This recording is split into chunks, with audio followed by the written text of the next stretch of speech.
Khotbah hari ini akan dibawakan dari Yesaya 9 ayat 1 sampai 6. Yesaya 9 ayat 1 sampai 6. Dengarlah firman Tuhan. Bangsa yang berjalan di dalam kegelapan telah melihat terang yang besar. Mereka yang diam di negeri kekelaman, atasnya terang telah bersinar. Engkau telah menimbulkan banyak sorak-sorak dan sukacita yang besar. Mereka telah bersukacita di hadapanmu seperti sukacita di waktu panen, seperti orang bersorak-sorak di waktu membagi-bagi jarahan. Sebab kuk yang menekannya dan gandar yang di atas bahunya serta tongkat si penindas telah kau patahkan seperti pada hari kekalahan Midian. Sebab setiap sepatu tentara yang berderap-derap dan setiap jubah yang berlumuran darah akan menjadi umpan api. Sebab seorang anak telah lahir untuk kita, seorang putra telah diberikan untuk kita. Lambang pemerintahan ada di atas bahunya, dan namanya disebutkan orang, Penasihat Ajaib, Allah yang perkasa, Bapa yang kekal, Raja Damai.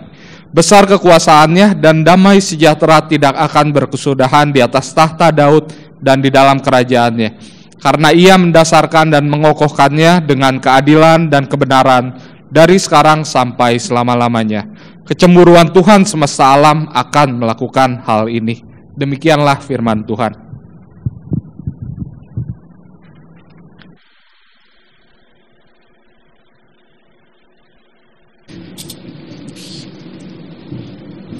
Terima kasih untuk Saudara Mike yang sudah memimpin di dalam membacakan perikop khotbah kita hari ini, juga untuk Saudara Davin dan tim musik yang sudah memimpin di dalam liturgi dan puji-pujian. Shalom, selamat pagi saudara sekalian. Senang hari ini walaupun kita sebagian besar dari kita tidak hadir, tapi seberapa kita yang hadir kita sama-sama boleh merayakan ibadah Natal kita dan sama-sama mempelajari apa makna dari Natal di dalam pada hari ini. Nah saudara, saya percaya setiap kita hari ini datang dengan suasana sukacita yang lebih dari biasanya, karena khususnya pada hari raya Natal ini. Nah karena itu saudara, di dalam kita merayakan Natal dengan penuh sukacita, tentu tepat jika hari ini kita memikirkan apa sebenarnya sukacita di dalam merayakan Natal. Mengapa kita bersukacita merayakan kelahiran Kristus? Dan kita akan pelajari hal ini dari teks yang tadi sudah dibacakan. Namun sebelumnya mari kita sekali lagi menundukkan kepala dan kita berdoa. Bapa di dalam surga, kami bersyukur kalau hari ini kami boleh sama-sama kembali merayakan ibadah Natal. Seberapa kami yang ada, kami bersyukur kami boleh diingatkan kembali melalui teks yang tadi sudah dibacakan, yang kami akan pelajari, gimana kami akan boleh mengerti kembali, diingatkan kembali apa artinya kami bersukacita karena kelahiran Kristus. Dalam nama Tuhan Yesus kami berdoa, amin. Saudara, sebelum kita masuk dalam pembahasan ini, mari kita review singkat konteks dari perikop yang akan kita pelajari tadi. Kitab Yesaya ini adalah satu kitab dalam Perjanjian Lama yang banyak dikutip di Perjanjian Baru dibandingkan dengan kitab-kitab lain. Kitab ini berbicara banyak tentang masa depan, khususnya tentang keselamatan melalui Sang Mesias yang akan datang dari Allah, yaitu Yesus Kristus. Kata Immanuel sendiri muncul pertama kali di dalam kitab Yesaya. Nah, Nabi Yesaya ini adalah nabi yang dia membawa dua pesan sekaligus, yaitu pesan akan penghakiman Allah atas Yerusalem, sekaligus pesan keselamatan dari Allah. Pasal 1-4 kalau saudara lihat itu berisi penghakiman Allah yang mengerikan atas Yerusalem, yang semuanya itu dilakukan Allah untuk memurnikan Israel dan agar mereka kembali menyembah dan mentaati Allah. Jadi saudara, konteks dari pasal 9 ini adalah lanjutan dari pasal 7, yaitu kalau saudara lihat di pasal 7 itu ada ketakutan yang amat besar dari Raja Ahaz tentang apa yang akan terjadi pada Yerusalem. Lalu di pasal 8 ada penghakiman Allah yang membuat umat Allah berada di dalam kegelapan. Di ayat 14 dan 15 dari pasal 8, Allah mengatakan dengan jelas kepada Yesaya bahwa bagi mereka yang takut pada Allah dan mencari Allah akan mendapatkan perlindungan dari musuh mereka, tetapi yang tidak mencari Allah akan mengalami kehancuran. Dan ayat 19-22 dari pasal 8 itu berisi peringatan akan adanya hukuman dari Allah bagi mereka yang tidak mencari Dia, yang berpaling dari Allah. Nah, jadi saudara, berita di pasal 9 ini adalah satu berita sukacita besar, berita tentang pengharapan akan adanya anugerah Allah bagi mereka yang sedang dalam penghakiman Allah. Nah, berita sukacita yang ada dalam teks inilah yang menjadi 3 poin khotbah kita hari ini. 3 poin khotbah kita hari ini, saudara. Sukacita atas lahirnya Sang Mesias adalah sukacita karena yang pertama, sirnanya kegelapan dari hidup kita. Yang kedua, lepasnya kita dari penindasan dosa. Dan yang ketiga, hadirnya pemerintahan Kristus dalam hidup kita. Mari saudara kita masuk ke poin yang pertama. Sukacita akan lahirnya Sang Mesias adalah sukacita karena sirnanya kegelapan dari hidup kita. Nah saudara, untuk dapat benar-benar kita memiliki sukacita Natal yang sesungguhnya, hal pertama yang harus ada dalam diri kita adalah kesadaran bahwa kita adalah orang-orang yang hidup dalam kegelapan. Orang-orang yang tak punya pengharapan untuk mendapatkan keselamatan, yang tidak mampu keluar dari kegelapan itu dengan kekuatan kita sendiri, yang hanya dapat keluar dari kegelapan itu jika Allah mengeluarkan kita dari sana. Tanpa pemahaman akan keberadaan diri kita yang seperti ini, maka sukacita Natal yang kita rasakan belum menyentuh sukacita Natal yang sesungguhnya.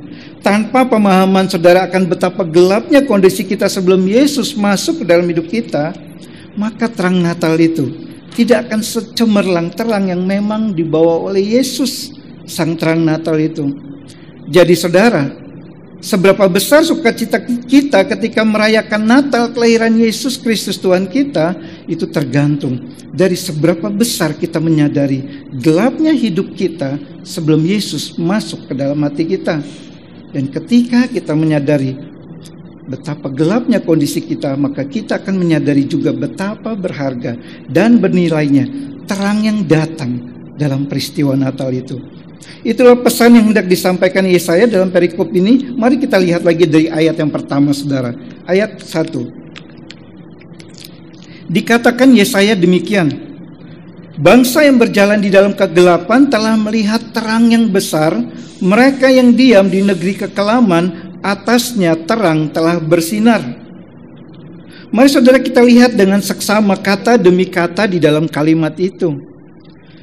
Berjalan dalam kegelapan, itu sama dengan satu kondisi di mana kita berjalan tanpa melihat apapun, berjalan tanpa arah dan tujuan, berjalan dalam kecemasan dan ketakutan karena kita tidak tahu apa yang ada di ujung jalan itu.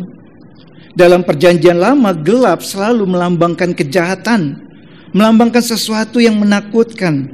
Setiap kali dikatakan Israel ditinggalkan Allah, tidak disertai Allah, maka kondisi mereka selalu digambarkan dalam kondisi kegelapan, seperti yang kita sudah baca di dalam pasal 8 tadi.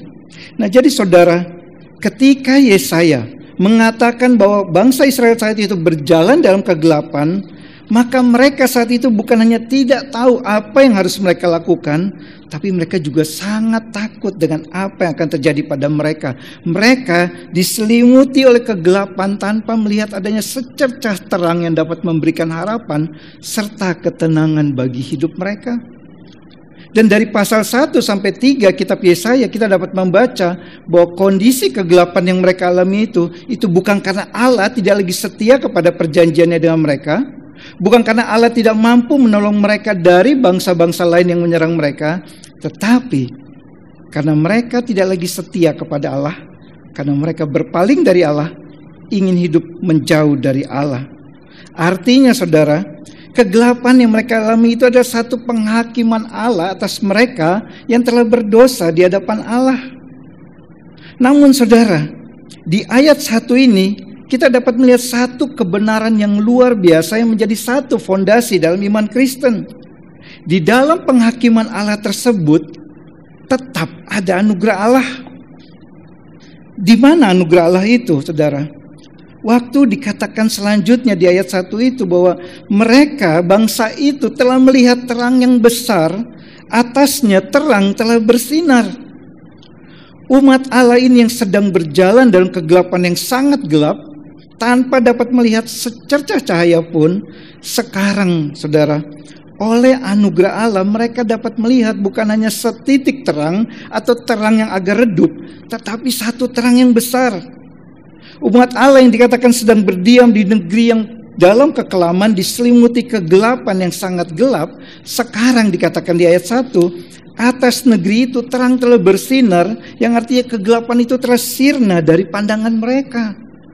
Dan saudara, yang sangat luar biasa dari ayat pertama ini, bukan hanya soal mereka sekarang telah melihat terang itu, bukan hanya sekarang mereka sudah tidak lagi berada dalam kegelapan itu, tetapi saudara, yang sangat luar biasa di sini adalah kebenaran soal bagaimana mereka bisa dapatkan terang itu. Jelas bukan mereka yang membuat, mengusahakan sehingga terang itu ada, bukan mereka yang mencari keberadaan terang itu, bukan mereka dengan kekuatan mereka sendiri dapat keluar dari kegelapan itu, memiliki terang. Bukan mereka yang mengusir kegelapan itu sehingga kegelapan itu sirna dari hidup mereka. Tetapi saudara, dari ayat 1 kita lihat, terang itu yang mendatangi mereka. Terang itu yang menyatakan keberadaannya kepada mereka. Dan terang itu yang menyinari mereka sehingga kegelapan itu sirna dari hidup mereka. Nah saudara, mari kita renungkan hal ini. Umat Allah ini yang memilih memberontak kepada Allah, umat Allah ini Israel yang lebih memilih untuk menjauh dari Allah, hidup menurut keinginan sendirinya jahat. Umat Allah ini yang lebih memilih hidup dalam kegelapan dosa dan menolak hidup dalam terang perintah Allah, yang karenanya Allah harus menghukum mereka. Sekarang saudara, mereka dicari Allah, mereka diberikan anugerah Allah. Mereka tidak dibiarkan Allah terus berada dalam kondisi kegelapan mereka. Bukankah ini satu kebenaran yang begitu indah, saudara, di dalam iman Kristen yang kita pegang? Nah saudara, ada satu kalimat yang menarik yang saya temukan dari kumpulan kata-kata bijak tentang terang dan gelap. Harus digaris bawahi ya saudara, ini kata-kata bijak, bukan kata-kata Kristiani. Dikatakan dalam kata-kata bijak itu demikian: mereka yang tak menyadari kalau mereka sedang berjalan di kegelapan, tak akan mencari cahaya. Kalau boleh saya interpretasikan sekaligus saya parafrasekan kalimat itu, maka kalimat itu bisa berarti demikian, bahwa untuk seseorang dapat menemukan sebuah terang, ia pertama-tama harus menyadari bahwa dirinya sedang berada dalam kegelapan, dan setelah itu setelah dia menyadarinya, maka langkah keduanya adalah ia harus mencari terang itu. Setelah ia sadar akan kegelapannya, ia harus berusaha untuk mencari cahaya terang itu, barulah ia dapat menemukan terang tersebut. Dirinya sendiri yang harus berusaha mencari terang atau cahaya itu. Kalau ia tidak mencarinya, maka tidak mungkin ia dapat menemukan terang atau cahaya itu. Inilah makna dari kalimat bijak tersebut. Dan inilah saudara kehidupan di dalam dunia ini. Itulah yang dipegang oleh banyak orang di dunia ini yang tidak mengenal iman Kristen. Itulah mengapa manusia membuat agama, karena mereka meyakini melalui agama manusia dapat menemukan terang dalam kehidupan yang gelap ini. Namun saudara, hal ini sangat berbeda dengan apa yang kita pegang di dalam iman Kristen. Kekristenan adalah tentang Allah yang mencari manusia sehingga manusia dapat menemukan Allah. Dan melalui peristiwa Natal, kelahiran Yesus Kristus, kita dapat melihat kebenaran ini dengan sangat jelas. Allah kita yang kita sembah adalah Allah yang tidak tinggal diam di surganya menunggu kita datang kepada Dia.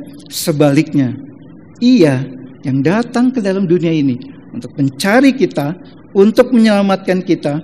Orang-orang yang memusuhinya ini, orang-orang yang menjauhinya ini, orang-orang yang memberontak kepadanya ini. Jika bukan Allah yang lebih dulu mencari kita saudara, maka seperti Israel, kita akan selama-lamanya terhilang dari Allah. Jika bukan Allah yang memberikan terangnya kepada kita, maka seperti kondisi Israel saat itu, kita akan selama-lamanya hidup dalam kegelapan. Dan itulah saudara yang dikatakan Paulus dalam suratnya di 2 Korintus 4 ayat 6. Paulus katakan, sebab Allah telah berfirman, dari dalam gelap akan terbit terang. Ia juga yang membuat terangnya bercahaya di dalam hati kita, supaya kita beroleh terang dari pengetahuan tentang kemuliaan Allah yang nampak pada wajah Kristus. Jelas dari ayat ini saudara, hanya karena Allah yang membuat terangnya bercahaya di dalam hati kita lah, maka kita dapat mengenal kemuliaan Kristus. Jelas dari ayat ini bahwa tanpa Allah melakukan hal ini, kita tidak akan mampu memiliki terang kehidupan itu. Artinya kita juga tidak akan mampu melihat kemuliaan Kristus dan kita masih hidup dalam kegelapan. Karena itu saudara, di hari yang penuh kegembiraan di masa perayaan Natal seperti sekarang ini, ingatlah satu kebenaran yang indah ini. Kita adalah orang-orang yang hidup dalam kegelapan, yang tidak mungkin dapat menemukan terang hidup itu, yang bahkan tidak ingin mencari terang itu dan tidak pantas sebenarnya untuk memiliki terang itu.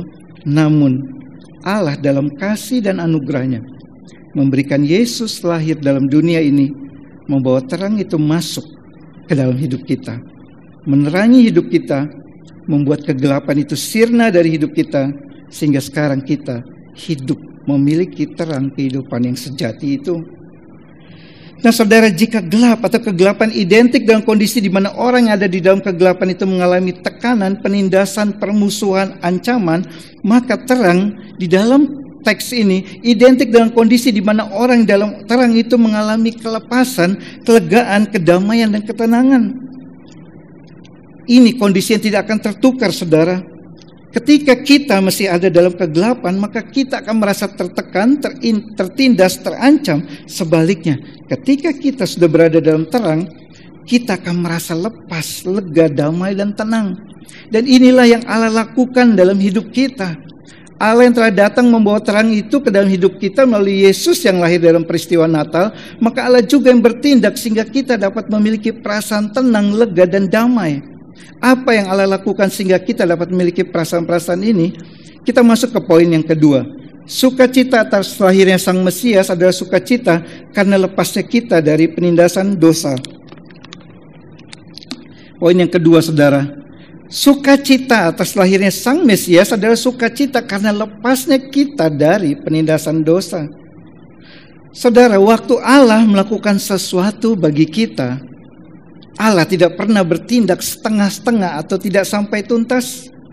Ketika Allah beri anugerahnya kepada kita sehingga kita dapat memiliki terang hidup itu, maka pada saat yang sama Ia juga bertindak memerangi dan mengalahkan musuh yang tidak mampu kita kalahkan. Itulah yang Allah lakukan kepada Israel. Mari kita lihat ayat selanjutnya, saudara. Israel dikatakan saat itu hidup dalam kegelapan karena mereka ditekan, ditindas, dan dibunuh oleh musuh mereka. Jadi keluar dari kegelapan bagi Israel untuk mereka mengalami terang itu berarti berhasil keluar dari tekanan tersebut, berhasil mengalahkan musuh mereka. Tapi faktanya saudara, mereka tidak mampu mengalahkan musuh mereka.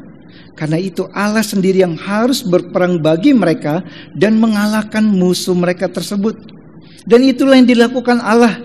Di ayat 3 dan 4 kita melihat 3 bentuk pembebasan yang Allah lakukan terhadap Israel di ayat ketiga dan keempat. Dikatakan di sana, pertama Allah membebaskan mereka dari kuk dan gandar yang menekan mereka. Kedua, Allah mematahkan tongkat musuh yang menindas mereka. Dan yang ketiga, Allah membinasakan tentara-tentara yang memerangi dan membunuh mereka. Dikatakan di ayat 3, sebab kuk yang menekannya dan gandar yang di atas bahunya serta tongkat penindas si penindas telah kau patahkan seperti pada hari kekalahan Midian. Ada 2 hal yang penting kita harus perhatikan di ayat ini, saudara. Pertama, bahwa Allah lah yang mengalahkan musuh Israel itu. Dikatakan di sana, telah kau patahkan. Allah yang mematahkan tongkat dari musuh mereka. Dan yang kedua, saudara, bahwa kekalahan musuh mereka itu dikatakan seperti kekalahan Midian. Apa yang khusus dari perang dengan bangsa Midian itu sehingga secara sengaja peperangan ini disamakan dengan peperangan melawan Midian? Tentu ada pesan yang hendak disampaikan Yesaya di sini. Nah saudara, ketika kita bicara tentang perang dengan Midian, maka kita dibawa kepada satu peristiwa pertempuran yang heroik yang dipimpin oleh Gideon, di mana saat itu mereka berperang dengan jumlah orang yang sangat sedikit, tapi menang dengan gilang gemilang. Di kitab Hakim-Hakim pasal 6 sampai 8, saudara bisa baca nanti, dikisahkan bagaimana saat itu Allah beri perintah kepada Gideon untuk mengurangi jumlah orang yang sebelumnya 30.000 orang itu berkurang hanya menjadi 300 orang. Dan Allah menghendaki demikian agar bangsa Israel ini tidak dapat membanggakan diri mereka dan benar-benar menyadari bahwa kalau mereka bisa menang, itu murni karena Allah yang memberikan kemenangan itu bagi mereka. Itu karena Allah yang berperang untuk mereka. Peperangan itu milik Allah, dimenangkan oleh Allah, bukan peperangan mereka yang mereka menangkan. Nah, saudara, sekali lagi kita melihat satu kebenaran di sini. Bangsa Israel yang mengalami penindasan, tekanan, pembunuhan yang dilakukan oleh musuh mereka karena kedegilan hati mereka sendiri akibat dosa mereka sendiri. Namun Allah yang turun tangan berperang bagi mereka. Allah yang mengalahkan musuh mereka yang tidak dapat mereka kalahkan. Dan Allah ingin mereka tahu bahwa itu adalah perbuatan tangan Allah, bukan perbuatan mereka. Itu adalah karena kekuatan Allah, bukan karena kekuatan mereka. Bukankah hal ini juga Allah lakukan dalam hidup kita, saudara? Kita memiliki satu musuh utama yang begitu besar, yaitu dosa. Dosa ini menekan hidup kita, menindas kita, dan akan membawa kita pada maut dan kematian. Dosa ini akan membunuh kita, dan kita tidak mampu melepaskan diri kita dari penindasan dosa ini. Kita yang berbuat dosa, kita yang menjadi tawanan dosa, kita yang tidak dapat mengalahkan dosa. Namun saudara, sekali lagi, Allah yang bertindak membebaskan kita dari penawanan dosa kita. Dan bagaimana Allah melakukannya, saudara? Dimulai dari peristiwa Natal. Tapi tidak berhenti hanya pada peristiwa Natal.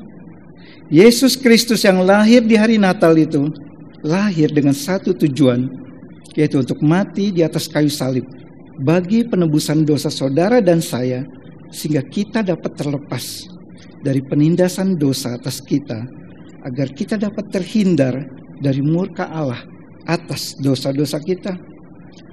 Jadi saudara, waktu kita bersuka cita di hari perayaan Natal seperti sekarang ini, ingatlah akan kebenaran yang begitu indah ini. Yesus Kristus datang ke dalam dunia ini karena Ia menghendaki agar kita tidak lagi hidup ditindas oleh dosa, tidak lagi ditawan oleh dosa, tidak akan dibinasakan karena dosa. Natal adalah tentang penggenapan janji Allah akan datangnya Mesias yang akan menyelamatkan kita dari hukuman dosa kita, melepaskan kita dari penindasan dosa.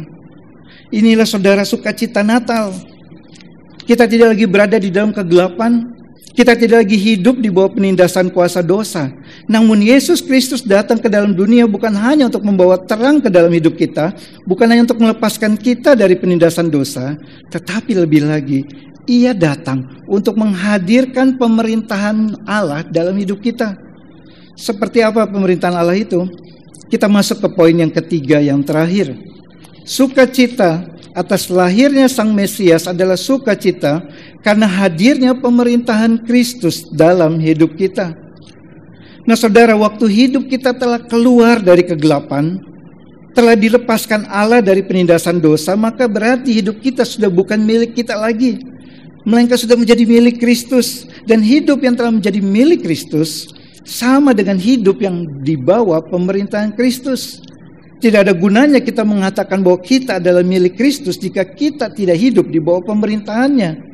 Nah, pertanyaannya sekarang, saudara, seperti apa hidup di bawah pemerintahan Kristus? Apa artinya menghadirkan Kristus dalam hidup kita? Mari kita lihat ayat selanjutnya di ayat 5 dan 6. Di ayat 5 dan 6, di sana dinyatakan 4 gelar dari Yesus, yang darinya kita dapat melihat bahwa menghadirkan pemerintahan Kristus dalam hidup kita adalah sama dengan menghadirkan 4 gelar Yesus itu di dalam hidup kita. Mari kita lihat saudara masing-masing gelar dari Yesus itu. Yang pertama dikatakan Dia adalah penasehat yang ajaib. Yesus Sang Mesias itu tidak perlu nasihat dari manusia manapun. Dan tidak ada satupun manusia yang memiliki hikmat serta nasihat yang lebih baik dari yang dimiliki Yesus. Dan di dalam hidup ini, saudara, setiap kita membutuhkan nasihat dari yang lain. Kita tidak tahu semuanya. Dan seorang penasehat di dalam dunia ini yang terbaik pun tidak tahu semuanya dan bisa salah. Tetapi Yesus, penasehat yang ajaib, disebut ajaib Karena ia tahu semuanya dan ia tidak mungkin salah. Ia adalah sumber dari segala hikmat. Karena itu saudara, menghadirkan pemerintahan Kristus dalam hidup kita, yang adalah sang penasihat yang ajaib itu, berarti kita hidup mengikuti segala jalannya dan sepenuhnya mempercayai Dia dan apa yang dikatakannya dalam Alkitab kita. Lalu Yesus dikatakan sebagai Allah yang perkasa. Yesus sang Mesias itu bukan hanya sempurna dalam hikmatnya, tapi dia juga sempurna dalam kuasanya. Ia berkuasa melakukan apapun yang dikehendakinya. Karena itu, menghadirkan pemerintahan Kristus dalam hidup kita berarti menjadikan Dia sebagai tempat perlindungan kita, Allah kita yang perkasa. Lalu dikatakan Dia adalah Bapa yang kekal. Yesus sang Mesias itu adalah pribadi yang berbeda dari Bapa, tetapi Dia satu dengan Bapa. Ia ada dari sejak kekekalan seperti Bapa yang ada dari sejak kekekalan. Dan sebagai Bapa yang kekal, Ia mengasihi kita tanpa batas dan tanpa akhir. Karena itu saudara, menghadirkan pemerintahan Kristus dalam hidup kita berarti mempercayainya sebagai Bapa yang sangat mengasihi kita, anak-anaknya ini. Dan dikatakan Yesus adalah Raja Damai. Yesus sang Mesias itu adalah sumber damai sejahtera kita. Karena itu menghadirkan pemerintahan Kristus dalam hidup kita berarti menjadikan Dia sebagai sumber damai sejahtera kita. Mendapatkan damai sejahtera kita hanya di dalam Kristus. Dan itulah 4 gelar Yesus ini. Dan itulah cara menghadirkan pemerintahan Kristus dalam hidup kita. Namun pertanyaannya sekarang saudara, apakah kita selalu melakukan semua hal tersebut? Jika kita sungguh-sungguh memeriksa hidup kita, kita akan menemukan bahwa tidak selalu kita mampu menghadirkan pemerintahan Kristus dalam hidup kita. Kita tahu bahwa Yesus itu adalah penasihat yang ajaib yang tidak mungkin salah dalam memimpin kita. Tetapi terkadang kita lebih suka hidup mengikuti ide-ide kita sendiri, mengikuti pemikiran kita sendiri, mengikuti strategi kita sendiri. Kita merasa lebih tahu dari Dia. Dan kita kadang meragukan jalan-jalannya dalam hidup kita. Dan kita juga tahu bahwa Yesus adalah Allah yang perkasa yang dapat dengan sempurna melindungi kita. Tetapi, bukankah kita kadang lebih mempercayai kehebatan kita, lebih percayai uang kita, pekerjaan kita, usaha kita, harta benda kita sebagai tempat kita berlindung dalam hidup ini yang kita anggap lebih kuat dibandingkan dengan Yesus Allah yang perkasa itu. Dan kita juga tahu bahwa Yesus itu adalah Bapa yang kekal, yang mengasihi kita sejak dari kekekalan. Tetapi kita terkadang meragukan kasih-Nya kepada kita, khususnya waktu musim kehidupan sulit sedang kita alami. Dan yang terakhir, kita juga tahu bahwa Yesus adalah Raja Damai yang benar-benar dapat memberikan damai sejahtera yang sejati kepada kita. Tetapi sekali lagi saudara, kita lebih sering menjadikan hal-hal dalam dunia ini sebagai sumber damai sejahtera kita. Dan damai yang kita miliki adalah damai yang situasional, tergantung dari situasi hidup kita. Kalau hidup kita lagi lancar, kita merasa damai. Waktu hidup kita tidak lancar, kita tidak merasakan damai. Oleh sebab itu saudara, dalam sukacita perayaan Natal seperti sekarang, mari kita tetap mengingat kebenaran ini. Yesus Kristus datang ke dalam dunia untuk membawa pemerintahannya dalam hidup kita. Mari kita dengan sukacita dan berupaya sungguh-sungguh untuk dapat menghadirkan pemerintahan Kristus itu dalam hidup setiap kita. Nah saudara, inilah sukacita yang harus kita miliki waktu kita merayakan Natal kelahiran Yesus Kristus. Namun saudara, dalam sukacita tersebut, ingatlah juga apa yang Kristus lakukan agar sehingga kita bisa memperoleh apa yang diberikannya melalui kelahirannya ke dalam dunia ini. Ketika kita bersukacita karena telah menjadi orang-orang yang tidak lagi ada di dalam kegelapan, yang sudah melihat terang yang sejati itu, sudah melihat terang yang ajaib itu, sudah mengalami terang itu yang datang ke dalam dunia yang gelap ini, ingatlah saudara, Kristus itu 30 tahun setelah kelahirannya rela masuk ke dalam kegelapan yang sangat gelap di dalam kuburnya selama 3 hari sebelum kemudian ia bangkit, agar saudara dan saya dapat memperoleh terang kehidupan yang sejati itu, agar saudara dan saya tidak lagi berjalan dalam kegelapan.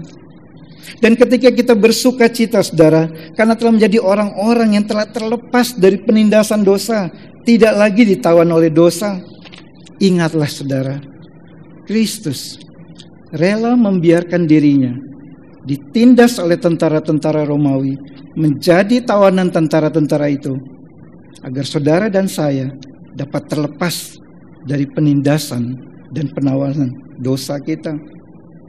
Karena itu saudara, di hari Natal yang penuh dengan sukacita ini, mari kita mengingat dan kembali bersyukur Kristus yang begitu mengasihi kita, orang-orang berdosa ini.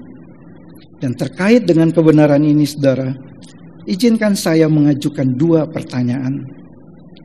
Apakah saudara sudah benar-benar memiliki keyakinan bahwa saudara telah memiliki terang hidup yang sejati itu? Atau saudara merasa saudara masih hidup di dalam kegelapan? Dan apakah saudara sudah benar-benar memiliki keyakinan bahwa dosa-dosa saudara telah diampuni Allah karena karya penebusan Kristus? Atau saudara masih merasa tertawan oleh dosa-dosa saudara, tertindas oleh dosa-dosa saudara, saudara masih merasa takut akan mendapatkan murka Allah atas dosa-dosa saudara?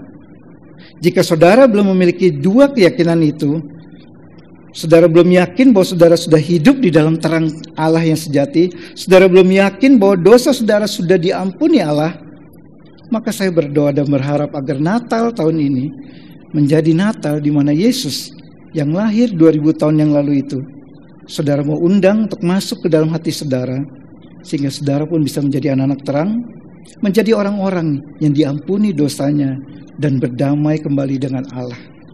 Hanya Yesus Kristus satu-satunya jalan bagi manusia untuk bisa mendapatkan keselamatan dan hidup yang kekal.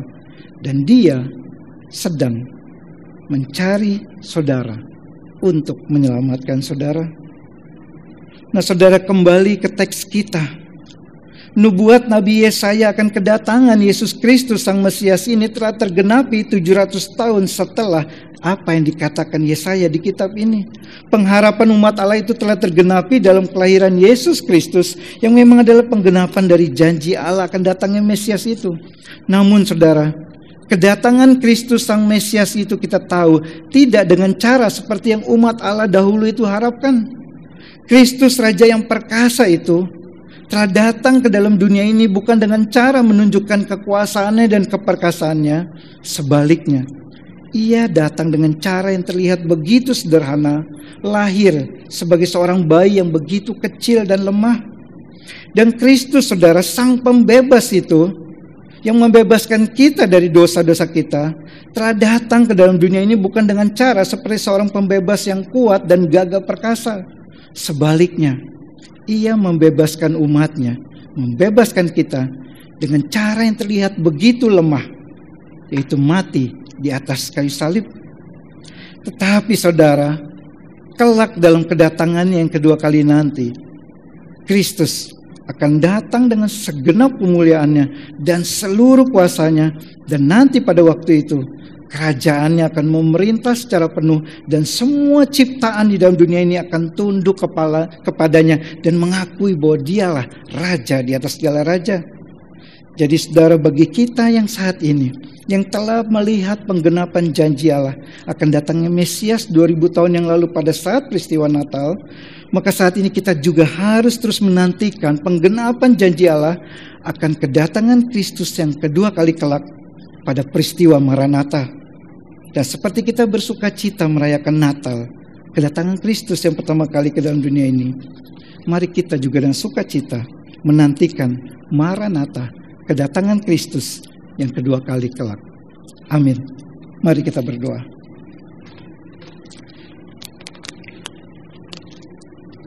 Kami sekali lagi bersyukur, berterima kasih ya Tuhan, di dalam ibadah Natal yang saat ini boleh sama-sama kami rayakan di gereja ini bersama-sama.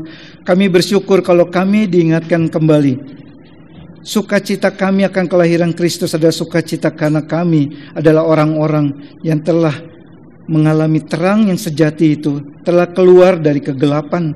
Kami adalah orang-orang yang telah dilepaskan dari penindasan dosa, dan kami adalah orang-orang yang sekarang hidup di bawah pemerintahan Kristus.